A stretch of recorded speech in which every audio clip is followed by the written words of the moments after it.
8h30 sur le plateau de la matinale, ça y est, c'est la dernière ligne droite. Aujourd'hui, c'est mercredi. Juste le temps de vous rappeler que vous pouvez retrouver, comme chaque matin, l'invité du 8h15, ensuite multi-rediffusé sur toute la matinée, mais également disponible à la réécoute sur notre site internet ainsi que sur la chaîne YouTube. Voilà, si vous voulez réécouter un petit peu les explications d'Isabelle Rivière, qui est à la tête de Vendée Habitat. En attendant, dans le journal, on va revenir sur le pass vaccinal qui doit entrer en vigueur dans les prochains jours. En quoi il consiste exactement? Dans quel cas de figure nous sera-t-il bientôt demandé? C'est ce que va nous détailler dans quelques instants Alix Solanos. Beaucoup plus léger, nous allons partir à Saint-Michel-en-Lerme aussi. Dans les minutes qui suivent, on ira à la rencontre d'un papy qui fait les choses plutôt en grand. Pour ses petits-enfants, la traditionnelle crèche de Noël s'est transformée en véritable son et lumière dédiée cette année à Notre-Dame de Paris. Et puis la chronique du jour, comme nous sommes mercredi, c'est du ciné. Camille nous partagera son coup de cœur ciné qui va nous emmener à la découverte du dernier film de Claude Lelouch, L'amour, c'est mieux que la vie, et ce sera notamment à retrouver vendredi soir à Fontenay-le-Comte. Avant de développer tout ça, on regarde une dernière fois la carte de ce mercredi matin. Vous le voyez, un temps gris et plutôt humide sur l'ensemble du territoire. C'est pour ça qu'on est là le matin. Le soleil, il est sur le plateau de la matinale. Et puis dehors, donc 2 degrés au réveil du côté de Pouzauges et 5 sur la côte. L'après-midi, même programme. Donc soit vous restez à la maison, soit vous gardez le parapluie à portée de main. Il y aura une couverture nuageuse sur toute la Vendée, de la pluie sur toute la Vendée, 5 dans les terres, 7 sur la côte, et tous les détails, ce sera dans le bulletin météo de Fanny, juste après le journal. Passons aux horaires de marée à présent. On vous le dit depuis 7 heures ce matin, la mer est en train de baisser. La basse mer, exactement, elle sera à 11h44, coefficient 78, prochaine pleine mer, 17h44. Coefficient 79. Et puis on va passer à notre carte des marchés du jour, les rendez-vous de ce mercredi pour aller à la rencontre de nos producteurs locaux. L'ensemble des rendez-vous relevés s'affiche à l'écran avec un petit focus sur Essar en Bocage, avec la foire mensuelle qui vous attend comme tous les 3e mercredis de chaque mois aux Essars. Ça se passe place de la mairie, mais aussi place du 8 mai, mais aussi rue Clémenceau, et ça se tient jusqu'à midi. Voilà pour notre petit tour habituel des infos pratiques de ce mercredi. Nous souhaitons une bonne fête au Marius et on passe au journal.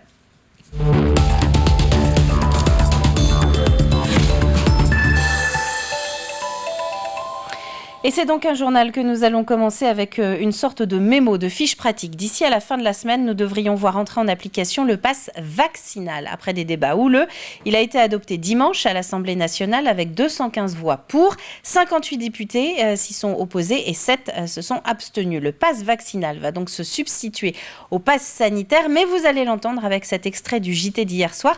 Ce ne sera pas le cas partout, ni pour tout le monde. Écoutez.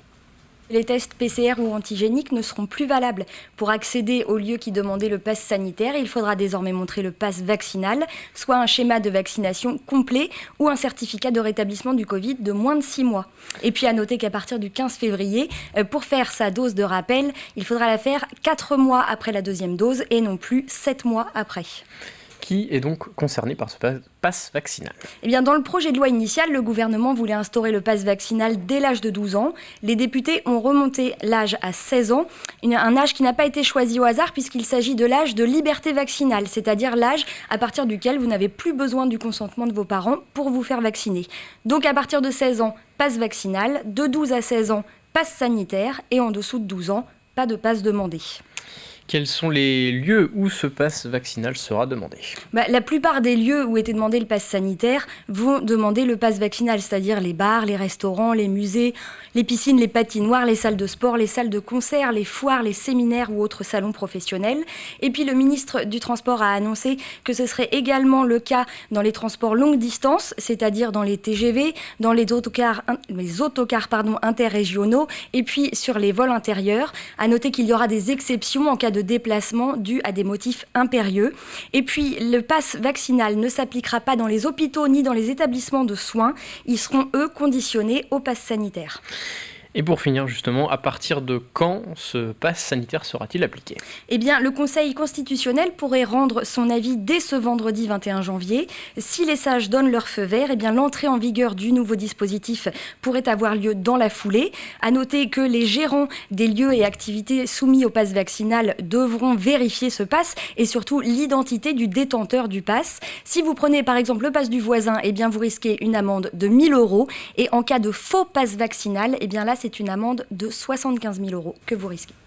Dans le reste de l'actualité, cette mi-janvier marque également la première étape de la future carte scolaire, celle de la rentrée de septembre 2022. L'Académie de Nantes vient de publier les premières estimations concernant les effectifs dans le département. Il devrait y avoir 568 élèves en moins en élémentaire par rapport à l'an dernier. En revanche, collèges et lycées gagneraient pour l'instant 303 élèves. La prochaine étape pour affiner ces prévisions est prévue au printemps. En bref, également, la colère des maires de La Roche-sur-Yon et des Sables-d'Olonne à l'encontre de l'opérateur Orange. Nous voyons rouge, annonce Yannick Moreau dans un communiqué. En cause, la promesse non tenue de l'opérateur concernant le déploiement de la fibre optique dans les 2 plus grandes villes de Vendée. Le déploiement devait se terminer en 2019, rappelle Luc Boire. En 2022, il reste un tiers des habitants des 2 zones qui ne sont pas encore équipés. Les 2 élus somment donc Orange de finir ses travaux cette année. Sinon, ils demanderont à l'État de rompre le contrat. Nous en parlions hier. Un mouvement de grève était prévu ce mardi dans les différents organismes de sécurité sociale. CPAM, CAF ou encore CARSAT et URSAF étaient concernés. Un mouvement organisé par une intersyndicale relayée en Vendée par la CFDT Protection Sociale. Objet de la mobilisation à la reconnaissance de métiers peu valorisés. Il n'y a eu depuis 11 ans, donc depuis 2010, qu'une seule revalorisation de nos salaires en termes de valeur de points. C'était en 2017. Et c'était de l'ordre de 0,5%. Il faut savoir une chose, c'est que le personnel est très mobilisé. Nous avons régulièrement des réformes, de nouvelles prestations qui se mettent en place, de nouvelles façons de calculer les droits. À cela s'ajoute forcément la crise sanitaire. Donc c'est vrai que le personnel se mobilise de manière très forte pour justement pouvoir rendre le service public. Donc à côté de ça, il n'y a pas de revalorisation des salaires derrière, il n'y a pas de reconnaissance réelle. Et notez qu'un nouvel appel à la grève est lancé pour le 27 janvier. C'est une préoccupation que nous relayons régulièrement, le manque de bénévoles dans les associations, une tendance amplifiée ces 2 dernières années avec la crise sanitaire et sur laquelle travaillent plusieurs structures dont la SEDB Vendée. SEDB pour solidarité, encouragement du dévouement et du bénévolat. Elle-même association, la SEDB organise depuis 14 ans maintenant la nuit du bénévolat pour mettre justement à l'honneur tous ceux qui donnent un peu de leur temps. Et la cérémonie approche, ce sera la semaine prochaine, le 27 janvier, à Aizenay. C'est pour les remercier en quelque sorte. Tout le monde s'accorde à dire que s'il n'y avait pas de bénévoles, ça serait beaucoup plus compliqué. Moi, je connais un peu le vent d'espace, par exemple. Bien, le vent d'espace, s'il n'y a pas les bénévoles, pour organiser une manifestation, c'est pas possible. Tout le monde ne peut pas être salarié. Donc, c'est aussi une force. Donc, pour cette force, eh bien, il faut des personnes, il faut des bras, il faut des têtes, il faut des gens qui ont envie de se donner pour les autres. Eh bien, on essaye d'encourager au maximum ça au niveau de l'association pour faire en sorte que le bénévolat soit davantage reconnu, soit davantage valorisé et puis puisse se développer au bénéfice de la population. Un retraité vraiment pas comme les autres maintenant dans le journal. Quelqu'un qui voit les choses plutôt en grand. Ancien patron d'un magasin de télé et de matériel audio, Alain Ardouin n'a rien perdu de son goût pour le son et la lumière. D'autant qu'il était aussi en charge de l'éclairage de l'église de Saint-Michel-en-Lerme à Noël, sans compter 10 ans de spectacles nocturnes pour sa commune. Donc vous imaginez bien que la crèche de fin d'année dans son salon ne pouvait pas vraiment ressembler à la plupart des autres. Cyril Guillet.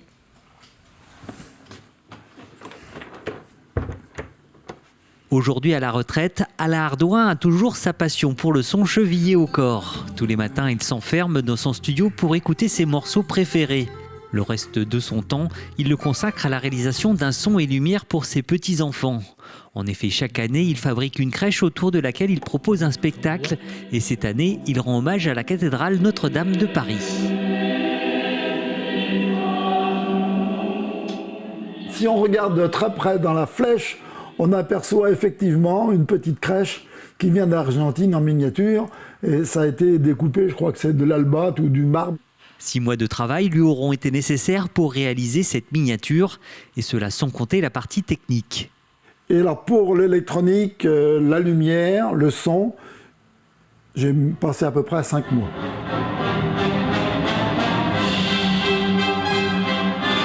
D'énormes nuages de fumée grise s'élèvent et envahissent le ciel. Tout est en train de brûler.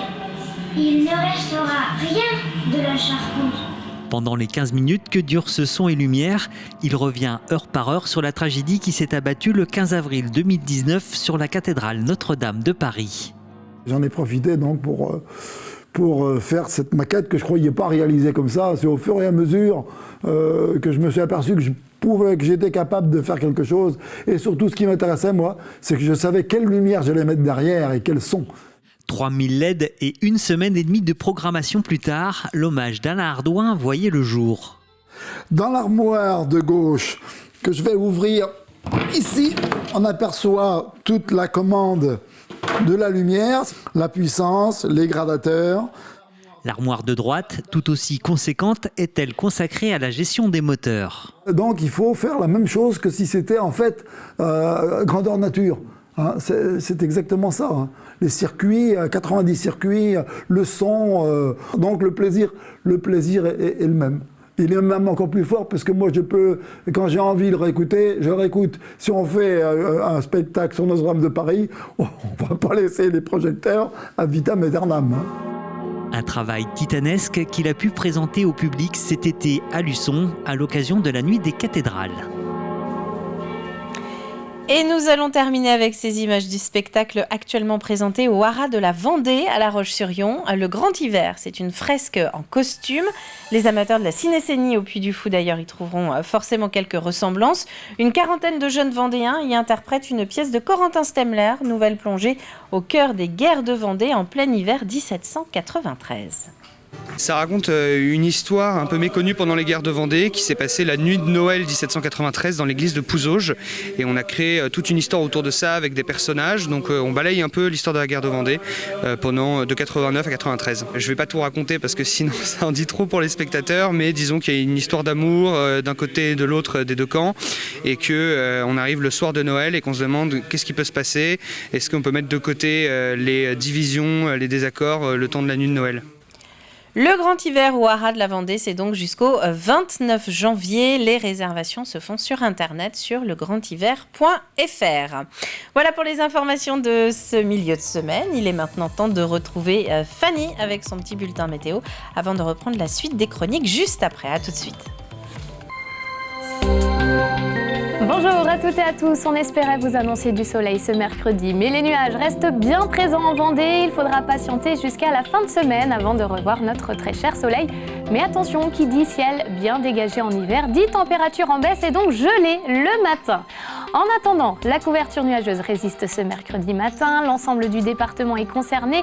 Le vent souffle faiblement. Il s'oriente ouest-sud-ouest et côté température, eh bien, on attend une moyenne de 1 degré dans les terres, voire 2 du côté de Fontenay-le-Comte. Puis comme d'habitude, c'est plus doux le long des côtes avec 5 degrés au Sable d'Olonne, 7 pour Noirmoutier, 8 pour l'Île-Dieu. Dans l'après-midi, pas de changement. Le ciel reste bouché. Concernant le mercure, on compte un minimum de 8 degrés du côté de la Châtaigneraie, 9 partout ailleurs, sauf sur les îles vendéennes qui obtiennent un maximum de 10 degrés. Petit coup d'œil au programme des prochains jours. Jeudi matin, les nuages vont petit à petit se disloquer. Nous allons retrouver progressivement un ciel ensoleillé. Quant aux températures, on attend un minimum de 2 degrés le matin, 8 au meilleur de la journée. Vendredi, le soleil fait pleinement son retour, matin comme après-midi. Mais sous ce ciel bien dégagé, le mercure baisse, on compte moins 1 degré au réveil. Attention donc aux gelées matinales, notamment dans l'intérieur du département. Et on atteint les 7 degrés seulement au plus chaud. Samedi, le temps s'annonce sec et ensoleillé sur l'ensemble de la journée. Le froid pourrait être sensible. Les températures sont comprises entre moins 1 et 4 degrés le matin, puis de 6 à 8 degrés l'après-midi. Retour au mercredi 19 janvier, très belle fête à tous les Marius. Le soleil se lève à 8h42, se couche à 17h50. Et puis concernant l'état de la mer, elle s'annonce peu agitée avec des coefficients de marée de 78 et 79. Je vous souhaite à toutes et à tous de passer une merveilleuse journée. Rendez-vous très vite sur TV Vendée pour un nouveau bulletin météo.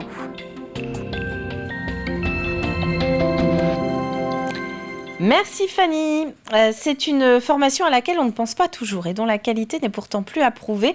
On va se pencher maintenant sur les compagnons du devoir dans le Plus de l'info. Un apprentissage qui est assez accessible aux moins de 25 ans et qui vient tout juste de changer d'adresse en Vendée. Regardez.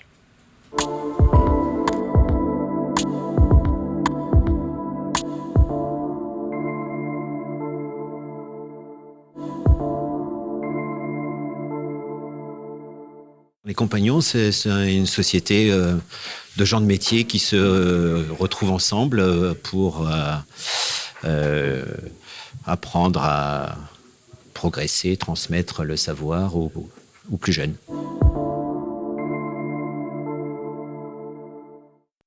C'est une démarche, le compagnonnage, c'est une démarche, c'est particulier, tout le monde n'est pas fait pour être compagnon, voilà. Et après, les gens qui rentrent, ils savent qu'ils sont au bon endroit, ils le sentent assez vite et ils font partie d'une grande famille, en fait, c'est ça qui est intéressant. Et à l'Union compagnonique, tous les métiers se mélangent, donc on apprend de tout le monde. C'est un système de réseau, donc on a des facilités pour trouver des emplois. Voilà, les compagnons, en fait, s'acharnent à poster les jeunes dans les endroits où ils risquent d'être confortables, voilà, chez des patrons qui vont leur correspondre, où ils vont pouvoir progresser. Et c'est le but du jeu, et c'est aussi le système du Tour de France, justement, où on fait le tour des villes pour apprendre les techniques différentes de chaque région. Dans n'importe quel métier, vous allez faire le tour de toutes les régions et vous allez prendre toutes les spécificités de chaque région. Dans un métier, mettons, du bâtiment, comme la maçonnerie, on ne travaille pas de la même façon dans le sud que dans le nord. Et donc, du coup, le jeune, après son Tour de France, a une maîtrise totale de toutes ces techniques. Et il peut s'installer comme artisan en ayant beaucoup de compétences. Souvent, les gens nous disent « Oh, mais c'est une forme de secte, etc. » Alors, ça n'a rien à voir avec la secte. La secte, c'est quand on idolâtre quelqu'un. Nous, on idolâtre personne, on idolâtre le travail, en fait. Donc, du coup, c'est une grande différence. Et il y a des rites. Il y a des rites parce que les rites sont anciens, qu'il y a des traditions, voilà, parce que les compagnons n'ont pas toujours été bien vus. Voilà. Au moment des maîtrises, notamment, c'était compliqué. Vous ne pouviez reprendre le métier que si votre père le pratiquait, et donc ça, les compagnons se sont battus pour ça, et justement pour que n'importe qui puisse apprendre le métier de son choix. À l'Union compagnonique, on vit ça depuis quelques années. On voit beaucoup d'informaticiens qui ont envie de retrouver un sens à leur vie et qui viennent taper à notre porte, notamment. On le voit très souvent, je ne sais pas pourquoi, mais c'est souvent les informaticiens qui ont envie de devenir tailleurs de pierre. Voilà, ça c'est un truc récurrent depuis quelques années et ça nous amuse à chaque fois. Mais voilà, ils ont envie de ça, ils veulent donner un sens à leur vie et utiliser leurs mains, quoi. Voilà. La Cayenne, la maison, dans le jargon de La Roche-sur-Yon, est à retrouver au 10 rue Axo. 20 compagnons sédentaires y accueillent les postulants. Toutes les informations sont sur le site internet lecompagnonnage.com. Place à la chronique ciné.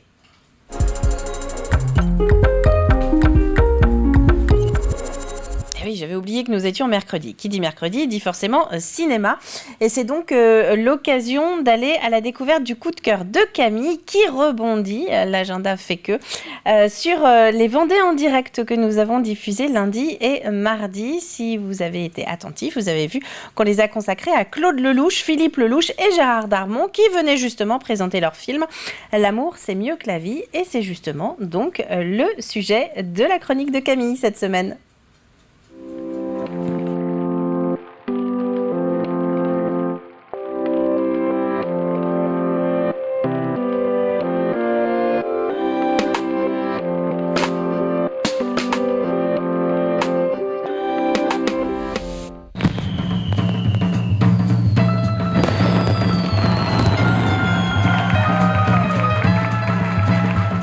Au début, nom, prénom, date et lieu de naissance. Jésus. Je suis né il y a un peu plus de 2000 ans. Mais vous êtes qui? Je suis Jésus. Et le paradis, il est où dans tout ça? C'est vous qui transformez le paradis en enfer. Bien voilà, l'enfer, c'est moi. Je suis là pour te pourrir la vie. Et comme ça, un jour, tu l'apprécies. Et vous voulez quoi au juste? Notre ami, il va bientôt nous quitter. Et nous, on aimerait lui offrir sa dernière histoire d'amour. Pas faire des gosses d'enterrement comme ça, tout le temps, hein. C'est une mauvaise imitation de De Niro, voilà ce que tu fais là. De Niro, c'est ça, De Niro. Si tu parles pas de mort, tu parles pas de vie. S'il y a la vie, il y a la mort, c'est tout. Et vice-versa. Et à votre fils, vous lui avez dit? Et à votre père? J'ai du mal à me le dire à moi-même, alors... Vous êtes venu seul sur ce bateau? Oui, pourquoi? Parce qu'en général, quand on vient seul, c'est qu'il y a un problème. Bah donc vous aussi vous avez un problème. Et alors vous vous êtes dit, je vais aller me consoler avec le premier venu, c'est ça? Bah si le premier venu n'est pas le dernier des cons, pourquoi pas, hein?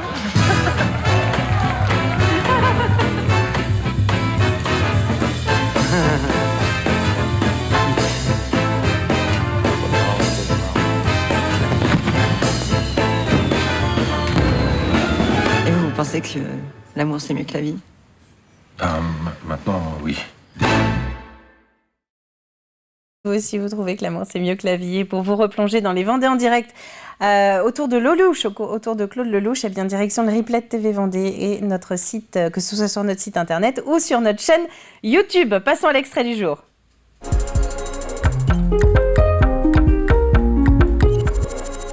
Et vous le savez, le mercredi, on prend toujours un petit peu d'avance sur la fin de semaine. C'est l'occasion de commencer à regarder ce qui va passer, notamment samedi. Nous allons donc rejoindre la bande à Géraud Bobineau pour un numéro un petit peu particulier, puisque cette semaine, figurez-vous que c'est la 300e de Comme toujours, et c'est donc l'occasion de se remémorer quelques souvenirs.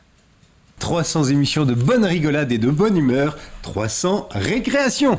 Quel est le secret de cette émission? Quelles sont les coulisses? Quelle est la philosophie de l'émission? Comment se prépare-t-elle? Comment est-elle née? Autant de souvenirs, d'anecdotes, de questions que nous allons aborder avec nos invités permanents, je le disais, nos deux Jean-Pierre Précieux et Hervé Leroc, créateur de l'émission. Bonjour Hervé. Bonjour Jérôme. Bonjour les Jean-Pierre. Bonjour Hervé, bonjour Jérôme. Ça vous fait drôle? Ah ouais, ça me fait carrément drôle. Bon, d'abord, oui, ça me fait drôle, oui, ça me fait drôle, voilà. Et quand vous avez entendu le générique, il y a eu de l'émotion. Oui, bien sûr, parce que ça fait très longtemps. Alors moi, je la regarde de temps en temps, je le regarde quand même, je continue, hein, parce que c'est mon métier aussi de vérifier que tout se passe bien. Mais se retrouver dans le bain, là, c'est curieux. Ouais. C'est l'émission la plus ancienne de la grille de programmation? Il y en a quelques-unes, je pense que ça a dû être lancé en même temps que la bobine du jour. La bobine du jour. Également. D'accord. Peut-être que c'est lancé en même temps que mon émission Sans détour. Sans détour, dans la voiture. Ouais, peut-être. Il y en a quelques-unes comme ça qui sont nées un an ou deux après mon arrivée à la chaîne. Je me souviens, tu tenais à ce que toutes ces archives soient remises en vie. Je voulais que ça vive, ouais. Voilà. Ouais. J'ai travaillé sous la direction de ce monsieur à RTF avant de rejoindre. Vous avez TV souffert? Vendée. Oui. C'est pour ça que je suis... Ça se sent. Non, la RCF, en fait, moi j'ai découvert Jean-Pierre et puis on est tombé en amitié un peu sur le tard, hein, j'avoue, parce que c'était une émission qui était enregistrée à l'époque. Jean-Pierre faisait des émissions à la radio toutes les semaines avec Joseph Renaud, Joseph Renaud, qui était curé, et ces émissions il les enregistrait dans son bureau. Donc moi je les voyais pas en fait quand je suis arrivé au tout début des années 2000 en Vendée. Et en fait une fois, mais peut-être 2-3 ans après être arrivé, je suis allé les voir et vraiment j'ai pris la mesure de ce que pouvait être le travail de Jean-Pierre et le patrimoine.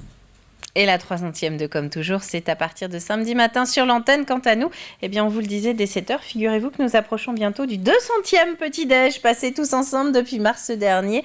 On soufflera bientôt notre première bougie commune.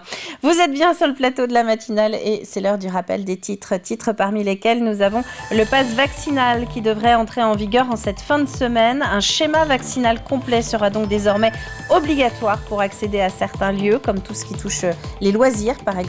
Un test PCR négatif ne sera plus suffisant pour la plupart des personnes majeures. Une décision qui ne concerne pas les mineurs de plus de 12 ans. Le pass sanitaire restera valable pour eux.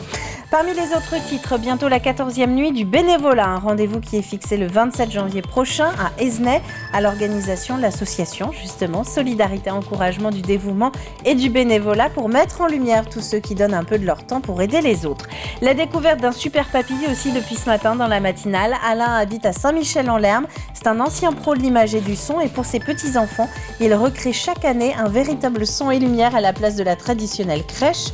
Cette fois-ci, c'est l'incendie de la cathédrale Notre-Dame de Paris qui l'a inspiré. Et puis, il vous reste 2 week-ends pour découvrir la fresque historique proposée actuellement au sein du Haras de la Vendée. Le Grand Hiver, c'est une histoire d'amour sur fond d'hiver 1793 et donc de guerre de Vendée. Une quarantaine de jeunes Vendéens se produisent sur scène jusqu'au 29 janvier. Et à 8h55, il est l'heure de passer au jeu de la matinale.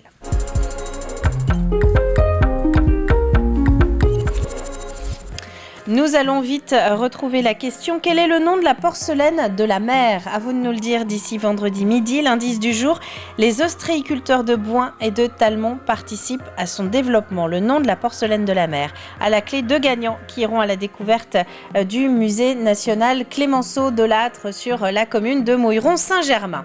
C'est la fin de cette matinale. Merci à vous de l'avoir suivi. On va se retrouver comme d'hab demain matin dès 7h. On sera jeudi. Un nouveau début de journée ensemble. Très bon mercredi à vous tous. Et à demain!